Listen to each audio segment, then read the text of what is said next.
Hey guys, today is Friday, November 30th. I was going to blog about my day because I had a really nice day at school today, but I've been backlogging a bunch of stuff that I want to blog and vlog about, so I'm going to do that instead, and I'll talk about my school, I guess, later on. I probably can group it onto my Monday recap video. So pretty much I want to talk about what I did last weekend. I did two things. I went to the FC Seoul soccer game, and I went to Noryangjin fish market. So the Seoul soccer game, it was my first time going to a soccer game in Seoul. It was actually my second time ever going to the professional soccer game. So the first one I went to a few months ago, it was the Vancouver Whitecaps, because Vancouver just got a new soccer team. I don't know if they're good or not, but I've actually never really watched soccer before. I mean, I watch the World Cup when it comes around, but I really just go to be part of the environment at the bars. Like, I don't really know anything about soccer except when to cheer. Like, I don't know any. I know there's yellow cards and red cards, but I don't really know when they happen. I don't really know anything about the rules, like if there's offside or icing in soccer. So yeah. So pretty much, I went to a soccer game, and I went because my friend Ariel, who has a channel Soju for Two, who also blogs about her journey in Korea so far, her school gave her 2 extra tickets. So me and her went, and then coincidentally a lot of our friends went too. So I had a big group of girls go. I'll post my photos in my blog down here. So pretty much, we had maybe 8 or 9 girls go to a soccer game. The tickets weren't that expensive anyways. I think it was a special game because they wanted to get expats to go, or foreigners. So I think it was 9,000 or 12,000 won a ticket, which is $8-10 for a ticket. Really good deal. And then if you wanted really good seats, so the stadium's like this, like a rectangle. So this side was the home side, and this side was the away side. So I think you had to pay a bit extra. I'm not really sure how much, maybe 20,000 won.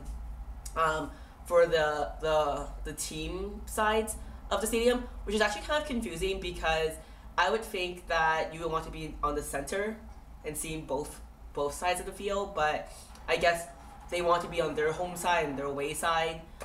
So pretty much we could sit anywhere we wanted. So we actually sat pretty much at the bottom, 10 rows up, got a really good view of the whole field.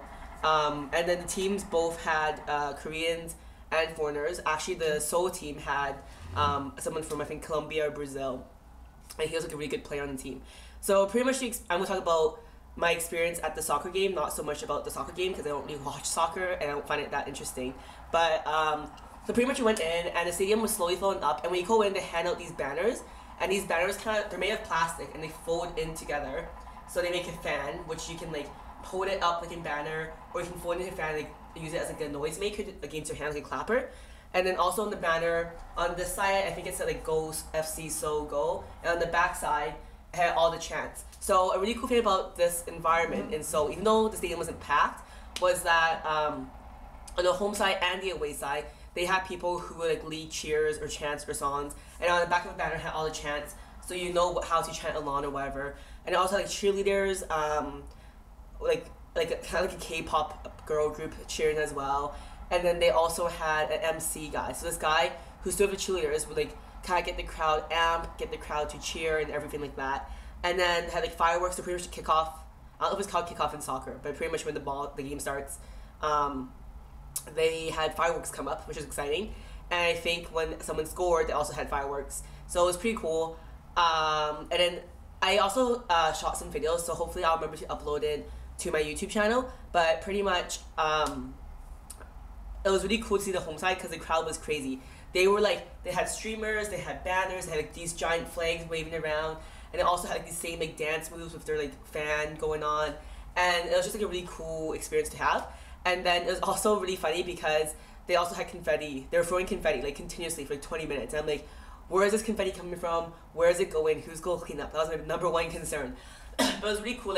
I would have loved next time to pay extra to be on that side of the stadium, because I feel those people, they're literally cheering the whole 90 minutes. They didn't stop at all. So pretty much, I kind of felt like they weren't even there to watch the game. They're there just to be a show, kind of. It was kind of weird.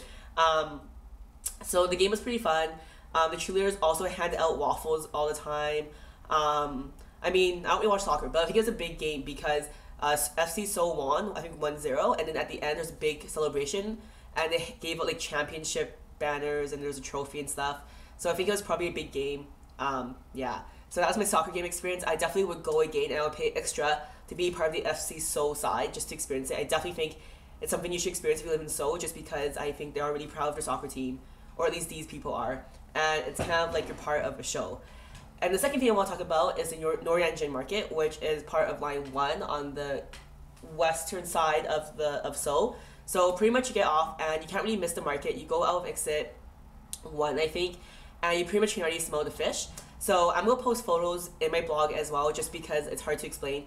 But pretty much you go in and it's just a market as far as the eye can see. It just smells like fish, and I love that smell. I really miss it. It reminds me of home.